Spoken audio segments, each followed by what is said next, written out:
Hi, hello, welcome to my YouTube channel SGS Kannada Vlogs. This is the most requested video. ತುಂಬ ದಿನದಿಂದ one of my subscriber ಈ ವಿಡಿಯೋನ request ಮಾಡ್ತಾ ಇದ್ದಾರೆ. Thumbnail ನೋಡಿ ಗೊತ್ತಾಗಿದೆ ಯಾವ ವಿಡಿಯೋ ಅಂತ. It's car reviving video. Car reviving, car ಅಂದರೆ ಎಲ್ರಿಗೂ ಗೊತ್ತಿರುತ್ತೆ. ರಿವೈವಿಂಗ್ ಅಂದರೆ ಏನು, ಯಾರಿಗೆ ರಿವೈವಿಂಗ್ ಅಂತ ಗೊತ್ತಿಲ್ಲ ಅವರಿಗೆ ಇದರ ಮೀನಿಂಗ್ ಹೇಳ್ತಾ ಇದ್ದೀನಿ. ಯಾರಿಗೆ ಗೊತ್ತಿರುತ್ತೆ ಇಟ್ಸ್ ಓಕೆ, ಬಟ್ ಕೆಲವ್ರಿಗೆ ಗೊತ್ತಿರಲ್ವ ರಿವೈವಿಂಗ್ ಅಂದರೆ ಏನು ಅಂತ. ರಿವೈವ್ ಮೀನಿಂಗ್ ಅಂದರೆ to bring back something into life, to get back something into life ಅಂದರೆ ಒಂದಕ್ಕೆ ಜೀವ ಕೊಡೋದು, ಮರು ಜೀವ ಕೊಡೋದು. ಕಾರಲ್ಲಿ ಹಂಗಾದ್ರೆ ಜೀವ ಕೊಡೋ ಅಂಥದ್ದು ಏನಿದೆ? So car, heart of the car ಅಂದರೆ ಇಂಜಿನಿಗೆ ನಾವು ಜೀವ ತುಂಬಿಸೋದೆ ಕಾರ್ ರಿವೈವಿಂಗ್ ಅಂತ. ಲೈಕ್ ಈಗ ಡೆಡ್ ಬ್ಯಾಟ್ರಿ ಇರುತ್ತೆ, ಕಾರ್ ಬ್ಯಾಟ್ರಿ ಡೆಡ್ ಆಗಿರುತ್ತೆ, ಅದನ್ನು ಬೂಸ್ಟಪ್ ಮಾಡೋದು, ಅದನ್ನು ಚಾರ್ಜ್ ಮಾಡೋದು, ಸೊ ಇಂಜಿನ್ ಸ್ಪೀಡ್ನ ಇನ್ಕ್ರೀಸ್ ಮಾಡೋದೇ ಕಾರ್ ರಿವೈವಿಂಗ್ ಅನ್ನೋದು. ಹಂಗಿದ್ರೆ ಈ ಕಾರ್ ರಿವೈವಿಂಗ್ ಹೆಂಗೆ ಮಾಡೋದು? ಸೊ ಕಾರ್ ರಿವೈವಿಂಗ್ ಇಂಜಿನ್ ಸ್ಪೀಡ್ನ ಇನ್ಕ್ರೀಸ್ ಮಾಡಬೇಕು ಅಂದರೆ we need to accelerate the car without moving the car. Confusion ಆಗ್ತಿದೆಯಾ? ಆಕ್ಸಿಲರೇಟರ್ ಕೊಡಬೇಕು, ಆದರೆ ಕಾರ್ ಮೂವ್ ಮಾಡೋಂಗಿಲ್ಲ. ಇದನ್ನೇ ಕಾರ್ ರಿವೈವಿಂಗ್ ಅನ್ನೋದು. ಸೊ ಕಾರ್ ಮೂವ್ ಆಗಬಾರ್ದು, ಬಟ್ ನಾವು ಆಕ್ಸಿಲರೇಟರ್ ಕೊಡಬೇಕು. ಅದೆಂಗೆ? ಆಕ್ಸಿಲರೇಟ್ ಕೊಟ್ಟರೆ ಕಾರ್ ಮೂವ್ ಆಗೇ ಆಗುತ್ತಲ್ವಾ, ಮತ್ತು ಹೆಂಗೆ ಮಾಡೋದು ಇದು ಅನ್ನೋರಿಗೆ ನಾನು ಇವತ್ತು ನಿಮಗೆ ತೋರಿಸ್ಕೊಡ್ತೀನಿ ಹೇಗೆ ಇದು ಅಂತ. ಇದು ನಾನು ಹೇಳಿದ್ನಲ್ಲ ಮೋಸ್ಟ್ ರಿಕ್ವೆಸ್ಟೆಡ್ ವಿಡಿಯೋ ಅಂತ. ತುಂಬ ತಿಂಗಳುಗಳಿಂದನೇ ಇವ್ರು ಕೇಳ್ತಾನೆ ಇದ್ದಾರೆ ಕಾರ್ ರಿವೈವಿಂಗ್ ಮಾಡಿ ಮಾಡಿ ಮಾಡಿ ಅಂತ. ನನಗೆ ಟೈಮ್ ಮಾಡಿರಲಿಲ್ಲ. So today I am doing this video exclusively for that one person. ಅವ್ರ name I think Pragun Gupta, if I am not wrong, because ಎಲ್ಲ ವಿಡಿಯೋದಲ್ಲೂ ಆ ಕಮೆಂಟ್ಸ್ ಇದ್ದೇ ಇರುತ್ತೆ ಅವ್ರದ್ದು, ಕಾರ್ ರಿವೈವಿಂಗ್ ವಿಡಿಯೋ ಮಾಡಿ ಅಂತ. So I still remember his name. Pragun ಗುಪ್ತಾಗೋಸ್ಕರ ಇದು exclusive car reviving video, car reviving sound. ಇದು ಅಡ್ವಾಂಟೇಜ್ ಏನು ಅಂದರೆ ಕಾರ್ ರಿವೈವಿಂಗ್ ಮಾಡೋದ್ರಿಂದ ನಾನು ಹೇಳ್ದಂಗೆ ಇಂಜಿನ್ ಸ್ಪೀಡ್ ಇನ್ಕ್ರೀಸ್ ಆಗುತ್ತೆ, ಇಂಜಿನ್ ಚಾರ್ಜ್ ವಾರ್ಮ್ ಅಪ್ ಮಾಡ್ದಂಗೆ. ಈಗ ನಾವು ಯಾವ್ದಾದ್ರು ಒಂದು ಎಕ್ಸಸೈಸ್ ಏನಾದರೂ ಒಂದು ಮಾಡೋಕ್ಕಿಂತ ಮುಂಚೆ ವಾರ್ಮ್ ಅಪ್ ಮಾಡಬೇಕಲ್ಲ ಬಾಡಿನ, ಹಾಗೆ ನಾವು ಕಾರ್ ಸ್ಟಾರ್ಟ್ ಮಾಡೋಕ್ಕಿಂತ ಮುಂಚೆ ಇಂಜಿನ್ ವಾರ್ಮ್ ಅಪ್ ಮಾಡಬೇಕು. ಇದನ್ನು ಯಾವಾಗ ಮಾಡ್ತಾರೆ ಅಂದರೆ ಬ್ಯಾಟ್ರಿ ಡೆಡ್ ಆದಾಗ ಚಾರ್ಜ್ ಮಾಡೋಕ್ಕೆ ಮಾಡ್ತಾರೆ. ಇನ್ನೊಂದು ತುಂಬ ದಿನಗಳಿಂದ ಗಾಡಿ ನಿಂತಿರುತ್ತೆ, ಮೂವ್ ಮಾಡಿರಲ್ಲ, ಓಡಿಸಿರಲ್ವಲ್ಲ, ಅವರು ಕೂಡ ಇದನ್ನು ರಿವ್ಯೂ ಮಾಡಿಬಿಟ್ಟು ಕಾರ್ನ ಸ್ಟಾರ್ಟ್ ಮಾಡ್ಬೋದು. ಸೊ ಅದನ್ನು ಹೇಗೆ ಮಾಡೋದು ಅಂತ ಈಗ ತೋರಿಸ್ಕೊಡ್ತೀನಿ, ಬನ್ನಿ. ಫಸ್ಟಿಗೆ ನಂದು ಫೋಕಸ್ ಹೋಗ್ತಾ ಇರುತ್ತೆ ಈ ರೀತಿ, ಅದಕ್ಕೆ ಒಬ್ಬಳೇ ಶೂಟ್ ಮಾಡೋದಾದ್ರೆ ತುಂಬ ಕಷ್ಟ ನೋಡಿ. ಸೊ ಫಸ್ಟಿಗೆ ನಾರ್ಮಲ್ ಕೀ ಸ್ಟಾರ್ಟ್ ಆದರೆ ಮಾಡ್ಬೋದು. ನಾನು ಹಿಂಗೆ ಇಂಜಿನ್ ಸ್ಟಾರ್ಟ್ ಕೀ ತಂದು ಇಲ್ಲಿ ಇಟ್ಕೊಂಡು ತೋರಿಸ್ತೀನಿ. Wait let me. ಈ ವಿಡಿಯೋದಲ್ಲಿ ಆಟೋಮೆಟಿಕ್ ಕಾರ್ನ ಹೇಗೆ ರಿವೈವ್ ಮಾಡೋದು ಅಂತ ನೋಡೋಣ ಬನ್ನಿ. ಆಟೋಮೆಟಿಕ್ ಕಾರು ಡಿಫ್ರೆಂಟ್, ಯಾಕಂದರೆ ಇದರಲ್ಲಿ ಕೀ ಸ್ಟಾರ್ಟ್ ಇರಲ್ಲ, ಆಟೋಮೆಟಿಕ್ಕಾಗಿ ಸ್ಟಾರ್ಟ್ ಮಾಡೋದು. ನನ್ನ ಕೀ ನೋಡಿ ಇಲ್ಲೇ ಇದೆ. ಇದರಲ್ಲಿ ಹೇಗೆ ಸ್ಟಾರ್ಟ್ ಮಾಡೋದು ಅಂದರೆ ಇಂಜಿನ್ ಸ್ಟಾರ್ಟ್ ಬಟನ್ ಇರುತ್ತೆ, ಇಲ್ಲಿ ಕ್ಲಿಕ್ ಮಾಡಿದರೆ ಕಾರ್ ಸ್ಟಾರ್ಟ್ ಆಗುತ್ತೆ. ಕಾರ್ ರಿವೈವಿಂಗ್ ಅಂದರೆ ನಾನು ಏನು ಹೇಳಿದೆ ನಿಮಗೆ, ಲೈಕ್ ಗಾಡಿ ಮೂವ್ ಆಗಬಾರ್ದು, ಆದರೆ ನಾವು ಆಕ್ಸಿಲರೇಟರ್ ಕೊಡಬೇಕು, ಬಟ್ ಗಾಡಿ ಮೂವ್ ಆಗಂಗಿಲ್ಲ. ಅದು ಹೇಗೆ ಅಂತ ನಾನು ನಿಮಗೆ ತೋರಿಸ್ಕೊಡ್ತೀನಿ. ಈಗ ನೋಡಿ, ನಾನು ಇಂಜಿನ್ನ ಆನ್ ಮಾಡ್ತಾಯಿದ್ದೀನಿ, ಕ್ಲಚ್ ಮತ್ತು ಬ್ರೇಕ್ ಮೇಲಿದೆ ನಂದು ಪೆಡಲ್ ವ್ಯೂ. ಈಗ ಗೇರ್ ನೋಡಿ, ಗೇರು ಫಸ್ಟ್ ಗೇರಲ್ಲಿದೆ. ಸೊ ಫಸ್ಟ್ ಗೇರಲ್ಲಿ ಇರಬೇಕಾದ್ರೆ ನಾನೀಗೆಲ್ಲರ ಆಕ್ಸಿಲರೇಟರ್ ಕೊಟ್ಟೆ ಅಂದ್ಕೊಳ್ಳಿ, ಕಾರ್ ಫುಲ್ ಮುಂದೆ ಹೋಗಿಬಿಡುತ್ತೆ, ಸೀದಾ ಮುಂದಕ್ಕೆ ಹೋಗಿಬಿಡುತ್ತೆ ಗೈಸ್. ಬ್ರೇಕ್ ಇಟ್ಕೊಂಡಿಲ್ಲ, ಹಾಗೆ ಆಕ್ಸಿಲರೇಟರ್ ಕೊಟ್ಬಿಟ್ರೆ ಸೀದಾ ಮುಂದಕ್ಕೆ ಹೋಗಿಬಿಡುತ್ತೆ. ಬಟ್ ನಮಗಿಲ್ಲಿ ರಿವೈವ್ ಮಾಡಬೇಕು, ಬರೀ ಇಂಜಿನ್ನ ಸ್ಪೀಡಪ್ ಮಾಡಬೇಕು, ಬೂಸ್ಟ್ ಮಾಡಬೇಕು, ಬಟ್ ನಾವು ಕಾರ್ ಮೂವ್ ಮಾಡೋಂಗಿಲ್ಲ. ಹಾಗಾದರೆ ಏನು ಮಾಡಬೇಕು? ಈಗ ಬರೀ ಆಕ್ಸಿಲರೇಟರ್ ಒತ್ತಬೇಕು, ಕ್ಲಚ್ ಮತ್ತು ಬ್ರೇಕ್ ನಾವು ಹೊತ್ತಂಗಿಲ್ಲ, ಬರೀ ಆಕ್ಸಿಲರೇಟರ್ ಮೇಲೆ ನನ್ನ ಕಾಲ್ ಪೆಡಲ್ ಇರಬೇಕು. ಅದಕ್ಕೆ ಏನು ಮಾಡ್ಕೋಬೇಕು ಅಂದರೆ, ಫಸ್ಟ್ ನಾವು ಇದು ಗೇರ್ ಇದೆಯಲ್ಲ ನೋಡಿ, ಗೇರ್ನ ನ್ಯೂಟ್ರಲ್ ಎನ್ನಿಗೆ ಹಾಕ್ಕೊಳ್ಳಿ. ಇಲ್ಲಿ ಎನ್ ಅಂತ ಬರ್ದಿರಲ್ಲ, ಬಟ್ ಇಲ್ಲಿ ಮಧ್ಯ ಇರುತ್ತಲ್ಲ, ಮಧ್ಯ ಇದ್ದರೆ ಇದೇ ನ್ಯೂಟ್ರಲಲ್ಲಿ ಹಾಕ್ಕೊಂಡಂಗೆ. ಗೇರು ನ್ಯೂಟ್ರಲಲ್ಲಿ ಇದ್ದಾಗ ಈಗ ನೋಡಿ ನಾವು ಇಂಜಿನ್ನ ಸ್ಪೀಡಪ್ ಮಾಡ್ಬೋದು. ಇಂಜಿನ್ ಸ್ಪೀಡಪ್ ಆಗೋದು ಇಲ್ಲಿ RPM ಇಲ್ಲಿ ಗೊತ್ತಾಗುತ್ತೆ, ಇಂಜಿನ್ ಸ್ಪೀಡ್ ಆಗೋದು ಇಲ್ಲಿ ನೀವು ನೋಡ್ಬೋದು.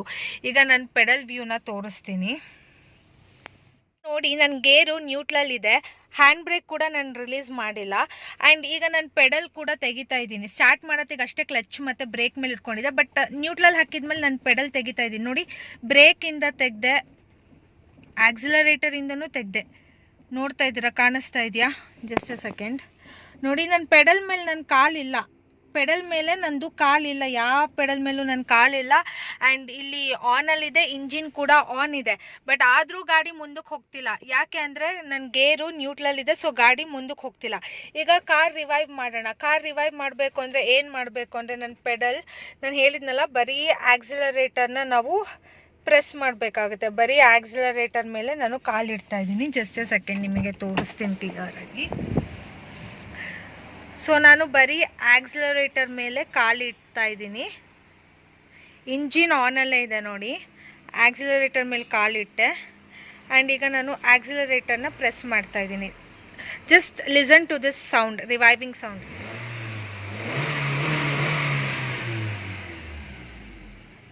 ಸೌಂಡ್ ಕೇಳಿಸ್ಕೊಂಡ್ರಲ್ಲ, ನಾನು ಆಕ್ಸಿಲೇಟರ್ ಪ್ರೆಸ್ ಮಾಡ್ದಂಗೂ ಇಲ್ಲಿ RPM ನೋಡಿ, RPM ಚೇಂಜ್ ಆಗುತ್ತೆ.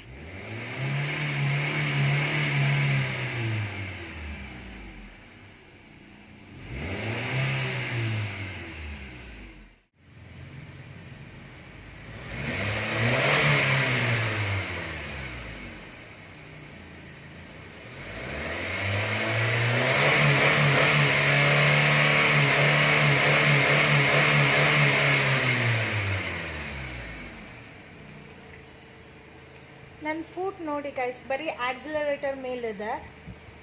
ಸೊ ಕಾರ್ ರಿವೈವಿಂಗ್ ಅಂದರೆ ಏನು ಅಂತ ಗೊತ್ತಾಯ್ತಲ್ವಾ? ಕಾರ್ ಮೂವಿಂಗಲ್ಲಿ ಇರಬಾರ್ದು and you have to press accelerator to increase the engine speed. ಇಂಜಿನ್ನ ಇದು ವಾರ್ಮ್ ಅಪ್ ಮಾಡುತ್ತೆ. ತುಂಬ ದಿನದಿಂದ ನಿಲ್ಲಿಸಿರ್ತೀರ, ಇಲ್ಲಾಂದರೆ ಬ್ಯಾಟ್ರಿ ಡೆಡ್ ಆಗಿರುತ್ತೆ. ಆವಾಗ you have to do this method to recharge the battery or to boost up the battery to increase the speed. Engine ಆನಾಗೇ ಇದೆ ಆ್ಯಂಡ್ ಇದು ಮಾಡುವಾಗ ತುಂಬ ಕೇರ್ಫುಲ್ಲಾಗಿರಬೇಕು. I tell you why. Because ನಿಮ್ಮದು ಎಲ್ಲಾದರೂ ಗೇರ್ ಅಪ್ಪಿ ತಪ್ಪಿನೂ ನಿಮ್ಮ ಗೇರ್ ಎಲ್ಲಾರ 1 2 3ಯಲ್ಲಿದ್ದರೆ ಗಾಡಿ ಮುಂದಕ್ಕೆ ಹೋಗಿಬಿಡುತ್ತೆ ಅಷ್ಟೇ. ಸೊ ಕೇರ್ಫುಲ್ಲಾಗಿ ಗೊತ್ತಿರೋರು, ಡ್ರೈವಿಂಗ್ ಗೊತ್ತಿರೋರು ಮಾತ್ರ ಕಾರ್ ರಿವೈವಿಂಗ್ ಮಾಡಿ. ಆ್ಯಂಡ್ ತುಂಬಾ ಈ ರೀತಿ ನೋಡಿ ಸೌಂಡ್ ಕೇಳಿದ್ರಲ್ಲ. ಸೊ ತುಂಬ ಈ ಥರ ರಿವೈವಿಂಗ್ ಕೂಡ ಮಾಡಬಾರ್ದು, because engine wear and tear ಕೂಡ ಆಗುತ್ತೆ. ಡಿಸ್ಅಡ್ವಾಂಟೇಜು ಇದೆ, ಫ್ಯೂಯಲ್ ಜಾಸ್ತಿ ಕನ್ಸ್ಯೂಮ್ ಮಾಡುತ್ತೆ. Fuel, gas, petrol, whatever you say, ತುಂಬ ಕನ್ಸಂಪ್ಷನ್ ಆಗುತ್ತೆ ಇದು ಮಾಡೋದ್ರಿಂದ. ಅಡ್ವಾಂಟೇಜ್, ಡಿಸ್ಅಡ್ವಾಂಟೇಜ್ ಎರಡೂ ತಿಳ್ಕೊಂಡ್ರಲ್ಲ. And Pragun Gupta, hope you like this video. ನೀವು ತುಂಬ ದಿನದಿಂದ ಕಮೆಂಟ್ ಮಾಡಿದ್ರಿ. First let me off the engine. Okay, engine off ಮಾಡಿದೆ. ಸೊ ಗೇರಿಗೆ ಶಿಫ್ಟ್ ಮಾಡ್ತೀನಿ. ರಿವರ್ಸ್ ಮಾಡಿ ನಿಲ್ಲಿಸ್ಬೇಕು ಕಾರೀಗ. ಓಕೆ, ತುಂಬ ದಿನದಿಂದ ಕೇಳಿದ್ರಿ ನೀವು ಈ ವಿಡಿಯೋ ಮಾಡಿ ಅಂತ. ಹೋಪ್ ನಿಮಗೆ ಈ ವಿಡಿಯೋ ಇಷ್ಟ ಆಗಿದೆ ಅಂದ್ಕೊತೀನಿ. ಓಕೆ, ಬಾಯ್ ಬಾಯ್.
ಸೊ ಗೈಸ್, ಅದು ವೀಲ್ಸ್ ಸ್ಟ್ರೇಟಾಗಿ ಪಾರ್ಕ್ ಮಾಡಿರಲಿಲ್ಲ, ಹಾಗಾಗಿನೇ ವೀಲ್ ರೊಟೇಟ್ ಮಾಡಿದೆ. ಸ್ಟೇರಿಂಗ್ ಇಲ್ಲಿ ವೀಲ್ ಅಂತಿದ್ದೀನಿ, ಸ್ಟೇರಿಂಗ್ ರೊಟೇಟ್ ಮಾಡ್ದಂಗೆ ಅದು ವೀಲ್ ಪ್ರಾಪರ್ ಪೊಸಿಷನಲ್ಲಿ ಇದೆ.